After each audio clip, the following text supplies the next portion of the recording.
Anyways, I just wanted to say a few words. Obviously, to toast Ryan and Cindy for. Can you not hear me? Is that better? A little louder. For congratulating you guys on an amazing day, obviously an amazing weekend. No surprise that you've got such a great turnout. You've just got such amazing family, amazing friends, and we couldn't be happier. This is amazing. And even you guys keep saying, "Oh, we're just so pumped! Like you made the effort to get here," but like none of us feel like this is effort. We love you guys. It's so worth it. You know that. Unless you're put in a pool, I won't name names. For those of you who don't know Ryan and I and our relationship, from the outside looking in, you might think, oh, that guy, probably, he's the bully, or he's the big guy. I'll tell you what, he's the bully, 100%. And where's James? James is a bully. Every day walking home from Sinclair, it would be the same thing, pushing me in the ditch. Put me in the snowbank every single day. So that was fun. That was a really good character building situation. And I grew a bit of a spine, but I left some of the spine in the snowbank too, so that's alright too. But really, anyways, some of my best memories for sure growing up were over at 55, Lakeshore Boulevard with the Veterazzos. Whether it was the pool, the hot tub, which Paul never left, the park, Mamma Mia's on Friday night. I can honestly say I ate more food at your house than my own house. And I know Jane and Steve would thank you, Paul and Jude, so thank you as well. Still paying for those pizzas. Paul, hey, you're up next. So Paul,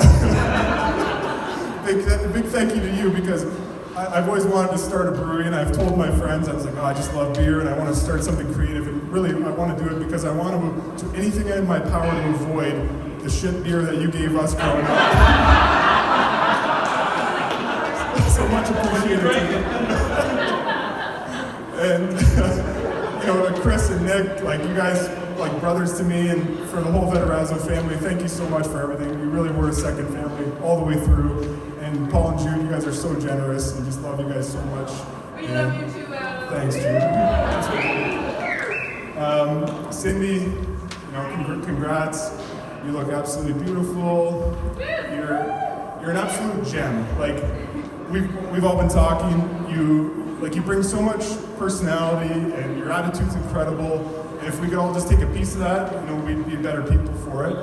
And you're obviously, the short period we've seen you with Grace, you're a great mother, you're going to be an amazing role model for her growing up, and for Sarah and I, we're just so pumped about the future with our friendship and everything we can look forward to. You're awesome.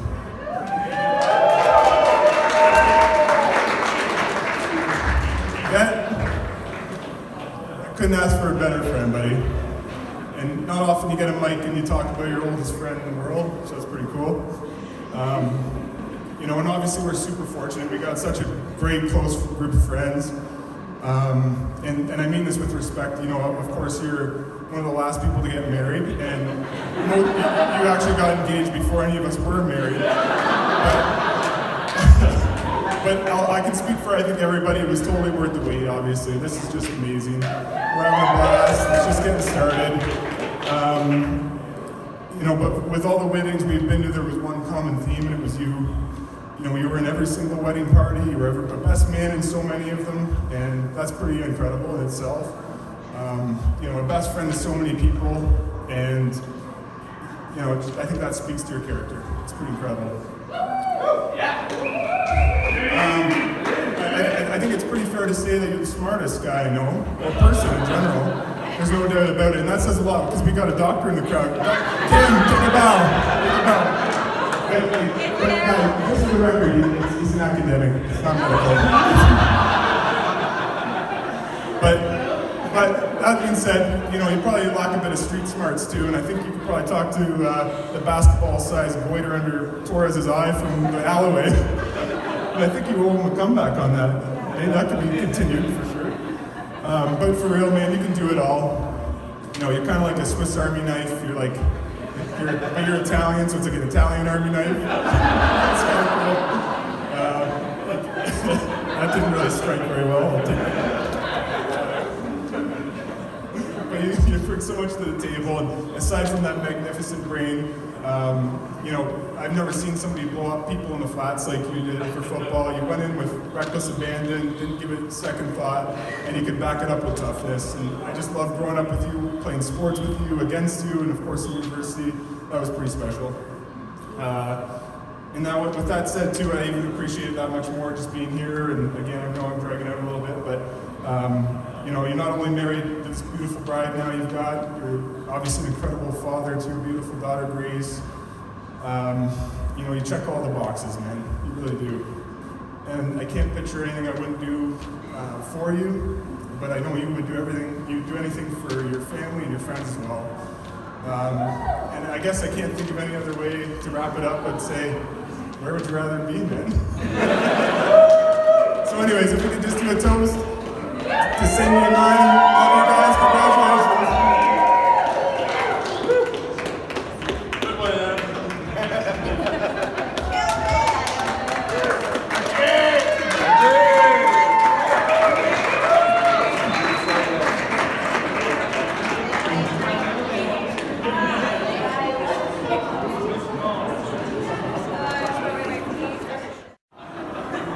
Hello everybody, my voice is disappearing, so can you hear me okay?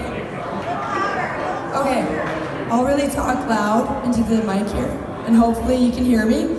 So this is just kind of a little story I wanted to tell about my good friend Cindy. I know the University Cindy, so many of the people here in this room either know the childhood Cindy, or the University Cindy, or the after University Cindy, I guess, or the current Cindy. But I know the University Cindy, and I know her very well. And we would spend just a little bit of a brief, history with this University Cindy. We would spend about maybe 40 to 50 hours a week together for a good 4 years. So that's a lot of time with somebody, but somebody that I never got sick of, and somebody that I had countless laughs, maybe a couple tears, but really a lot of incredible memories. And kind of talking to some of the university friends here that are at this weekend, it's unbelievable to talk about all the stories that we've had together. And this particular story of Panama, I just want to reiterate, this is the Cindy's that I would think that lots of people would connect with. So, this memory stands out, especially for me. Cindy and I, along with Sarah and Katie, decided to take a trip to Panama together after university. If anyone knows Cindy, 2 words, headstrong. A little bit about the trip. Nerds from university, graduated, we decided to take a trip to Panama so that we could tour the Panama Canal, of course. We're civil engineers, so this was, and unfortunately Katie was not a civil engineer, she's a veterinarian. So she had to take along for the ride. But we love to see those big ass cargo ships go through the canal, and it just got us real revved up. So that was the first part of the trip. After seeing the canal, Cindy and I actually that evening stayed out very late. Dancing and donaires were part of that evening. And then when I say late, we came home that night. We got 1 hour of sleep. We had to get up at 5 a.m. to catch a bus to the Pacific side of Panama. And in order to get up that early, I set an alarm on my phone with Justin Bieber as that song. So that alarm went off for about 15 minutes, and our good friends Sarah and Katie actually had to wake us up and drag us out of bed in order to catch the bus to get to the Pacific side. Anyways, sorry. We were herded to the bus station. Thank you to Sarah and Katie, of course. And once we got to the destination on the Pacific side, we took a very romantic horse gallop along the long beaches of the Pacific. It was very wonderful. And knowing Cindy, she naturally went for a night walk that evening. She asked us girls if we wanted to come with her, and we thought, well, maybe not. Like, it's a night, it's dark out. She grabbed a headlamp, put it on, and she came back that evening and she said, I saw spiders, frogs, crocodiles, I think. and it was really fun. And we're like, I don't know if that's what, that's not really something most normal people would really find that exciting, but Cindy, of course, would. So anyways, that evening we came back. We then went to the next portion of the trip. Next portion of the trip was going to the mountains of Panama. And Cindy, of course, as soon as we got there, we wanted to get food. We wanted to tour the town that we stayed in. I think by the time we decided what the restaurant we were to eat at, Cindy had gone to find a stranger so that she could hike with a stranger that evening. And in the morning, she wanted to get to the top of a mountain by the time the sun rose. So we said, I don't know, Cindy, that might not be a good idea. She's, of course, headstrong. She did that all on her own, went to the top of the mountain, came down. We stayed in the little town, went on a half-hour hike. Cindy, I think, was a 7-hour hike by the end of it. She, I think you hitchhiked back to the town, and all against our motherly advice, but this is, again, headstrong Cindy. So to end off the trip, we went to the other side of Panama. We found the beaches of our dreams, really, on this little part of Panama that we stayed at. The final leg, we included Oceanside East, catamaran cruise, and a snorkel. And we had a little walk in the bushes to get to this beach of our dreams. Now, depending on who you ask, either this walk was either a nightmare or a really good time. To sum up this experience, Cindy would tell you that she found some really cool little frogs, that it rained just a little, and we made it back to the house in good time. But if you ask Sarah, we witnessed a torrential downpour, if not a hurricane. We most likely got hepatitis A from walking on broken glass, and we actually got out to tell the tale alive. So in all seriousness though, Cindy, that trip was a really good memory, and I have so many more stories to tell. But any time that you think of Cindy, you think of it, you had a really good time. You had so much fun. She is so incredibly strong-willed. She's determined, she's confident, and she has chosen a life that is so fit for you and your family. So with the choice that you have made to be with Ryan, I believe that you truly will accomplish anything that you put your mind to. And of course, Grace will be involved in so many big adventures. So here's a very good friend and her new family. Thank you. Okay, so now that I think, everybody's attention? Okay, so I think when anybody ever talks about a little sister, they'll use terms like shadow or followed in your footsteps, and if everybody knows Cindy, they know that that's not her. She's a trailblazer, and I have been so lucky as an older sister to have someone for fashion advice and, you know, heartbreak advice, anything. She's always been there to just guide me, and I'm, you know, not always what you expect. As an older sister, you kind of think you're the one that's gonna lead the way, but she's just forever been there to just support and love and have empathy to levels I've never, I don't know any other best friend. So she's the bestest of friend I could ever ask for. So thank God for Kaylee. She reminded me that we can do Cole's notes for our impromptus. What was that? So there's a ton of stories I could share, but they're a little, you know, they're kind of our stories. So everybody's had a pretty special story with Cindy, no doubt, because they've all been there, and special stories with Ryan. But I will say the first time that I met Ryan was at our farm, and Mom and I were on our way back to the house while they were going to the barn, and I had said to Mom right away, I was like, oh, he's cute. Good job, Cindy.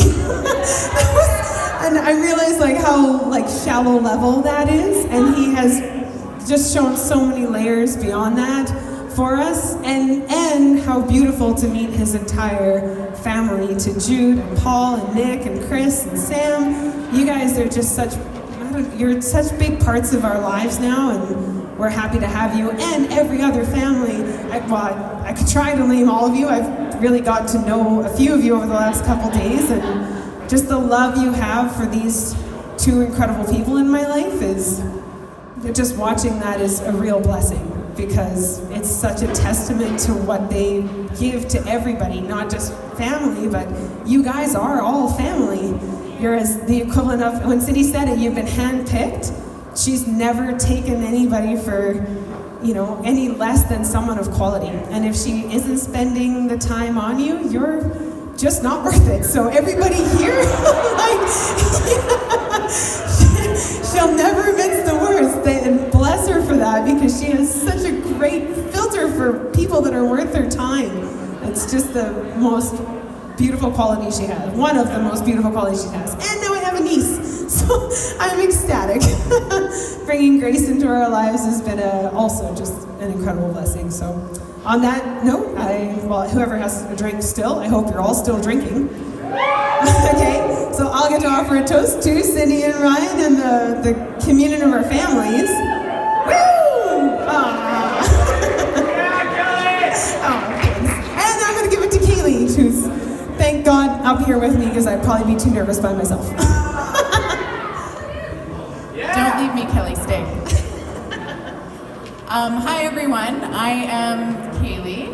I am Cindy's best friend. I think I still hold that title. So Chelsea was up here earlier and she mentioned that there's like many different Cindys. And I have had the privilege of pretty much knowing every single one of those types of Cindys. There's seriously countless memories, lots of really funny, like hilarious personal stories that I can't even share with people. Yes. But I do just want to mention, I guess I'm standing up here with Kelly. I mean, I'm not related to you guys, but I sort of feel like I've grown up and been one of your sisters, from the beginning. Just to give you an idea of how long we've been besties, I have this really early memory of, I think it was like my first sleepover experience ever. At Hans and Jeanette's house. So I don't know how old kids are when they get to have sleepovers, but so quite small and annoying. And so I have this memory of me being terrified to sleep over, and I think I snuck up the stairs and I was like, Jeanette, I want to go home, can you take me home? And she's like, absolutely not, I'm not driving this kid home in the middle of the night, right? So from then on forward, every time I came over for a sleepover, Cindy was just such a wonderful, caring, loving friend. She would make sure that I was so comfortable, and she'd push the beds together, and she'd read me a book. She was my mother hen, just to make sure I felt safe enough to have a sleepover. And that's honestly been sort of our relationship. Cindy's just always really I feel like she's looked out for me, from the get-go, and she's just one of those friends who really has your back. And she's always taking care of me. So I really appreciate that, and I want to return the favor, of course, going forward. So anyways, tons of memories with Cindy. Love ya. So I really do believe that Cindy has found her perfect match in Ryan. You guys make a wonderful pair. Just to give you an idea of Ryan's quality, he did once come and save me. So we had just moved into our acreage, so I was home alone, and I lifted a very heavy box incorrectly and absolutely 80-year-old style pulled my back out like it was excruciating, and no one was home. So I think Dave was at work and he called Ryan because he was in the area, and he's like, yeah, I'll stop in and check on her. So he came in, got me off the floor and was stayed with me until, and honestly, it's embarrassing, but I had to go in an ambulance. It was so bad. Anyways, thanks, Ryan. I know you got my back too. I just want to let you guys know I have, you literally had my back that day. So I'm gonna be there absolutely for you guys forever and ever, as you know. I think that's all I got. I appreciate you, we love you. Congrats, everybody, party tonight.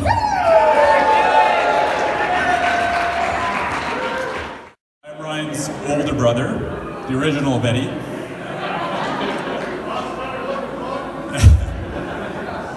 So being the older brother means I've known Ryan for his entire life. It also means I've been able to watch him grow into one of the best people I know.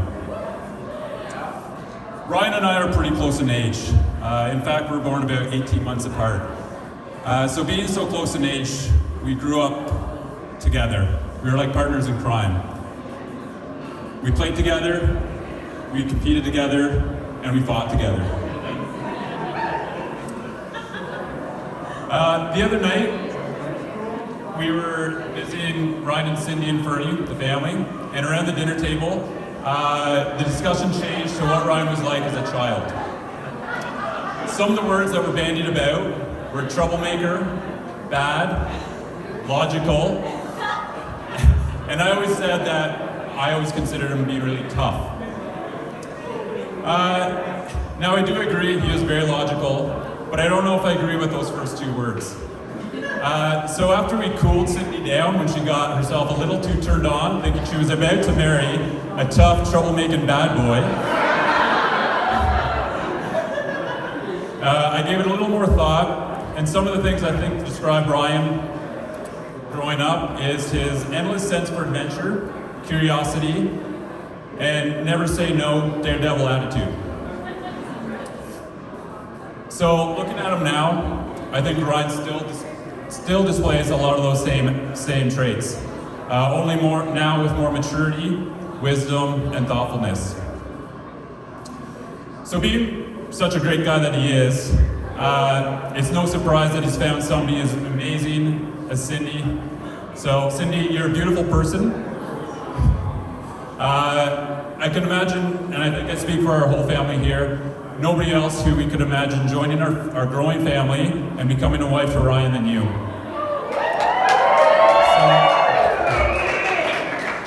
I think one of the reasons why you guys work so well together is that you also display those same traits as adventureness, curiosity, and never say no attitude. However, I'd also add that you're very loving, selfless, generous, and kind. So yeah, we're gonna get mushy here.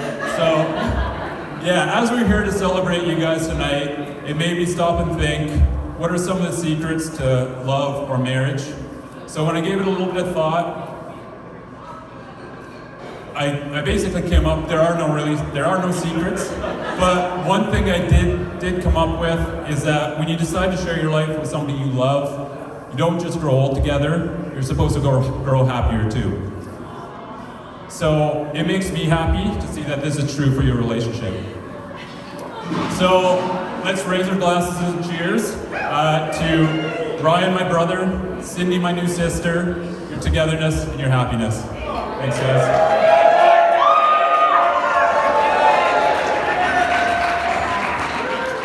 I'm with Kim.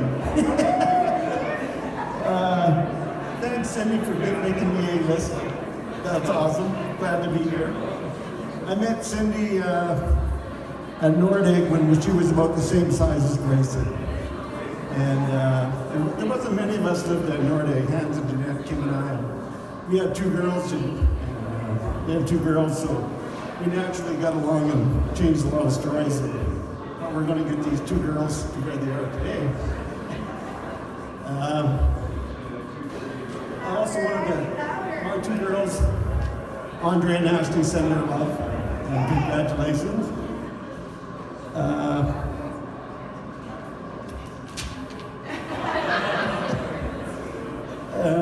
Let's see, I already did that chunk. So after 8 or 9 years at Nordig, we both moved to Rocky and maintained our close ties. I really enjoyed working at the farm. We would be cutting hay, raking, baling. It was always fun, and it was always an adventure. There was always different things going on. And one of the deals when you're out riding a tractor and everything, Cindy would often ride in my knee, and we would sing "Old MacDonald Had a Farm," and then we'd be going and then we'd just make up chorus and rhymes, and around the field we'd go. Or we'd be picking Saskatoons. I remember with Elizabeth, and whatever we were doing, we'd make fun of it.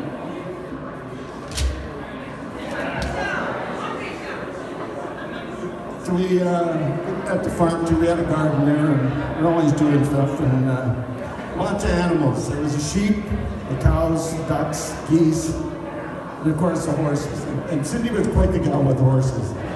But one of the deals, like, it wasn't a lot of finesse. It was either go hard, it was one speed, fast, and go high.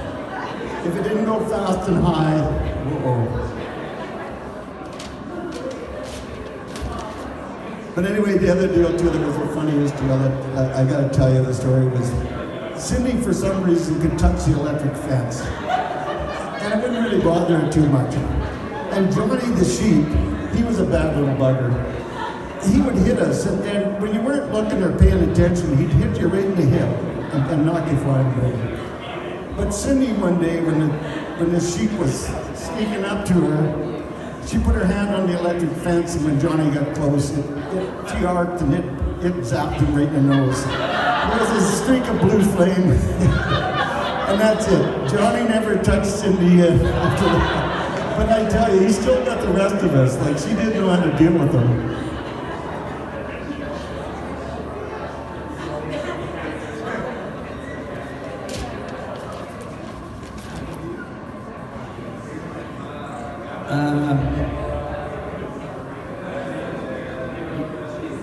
We did the horses.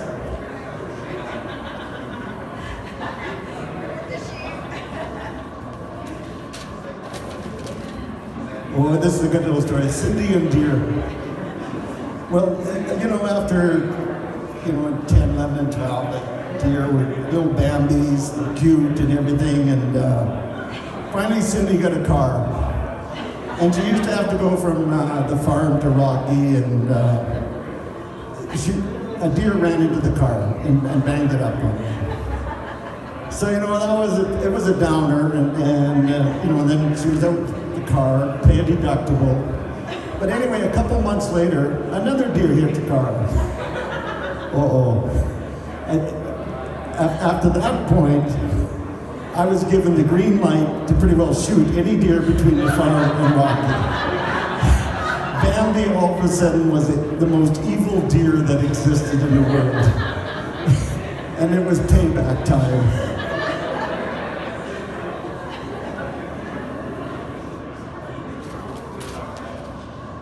So Ryan, if you want to hunt deer, you'd like to get the green light.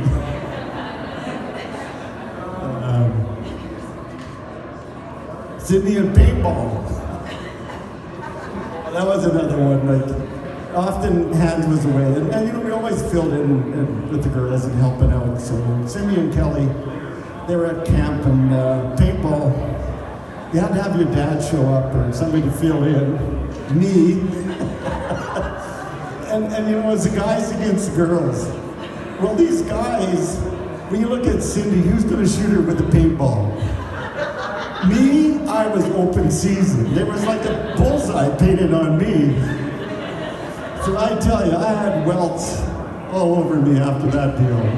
It was a rough deal, but we were always there ready to fill in when Benjamin get a hand. The other deal is, so once, then unfortunately I moved on to Lac the Biche and had Cindy come up and work the season as dispatcher. And so I did get she can catch a walleye and catch pike. Taught her how to be a pretty good fisherman there, Ryan, so she can help you there.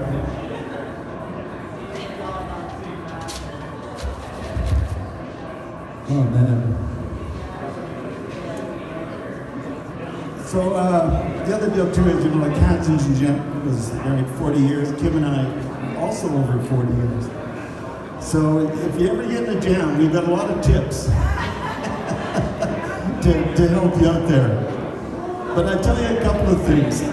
Cindy, if you continue to share those hugs and those smiles and twinkles in your eye, man, that always warms the heart. And Ryan, there's a couple words to remember. Yes, dear. They'll get you a long way. And remember, I guess, in closing, Ellen's last words, be kind to one another.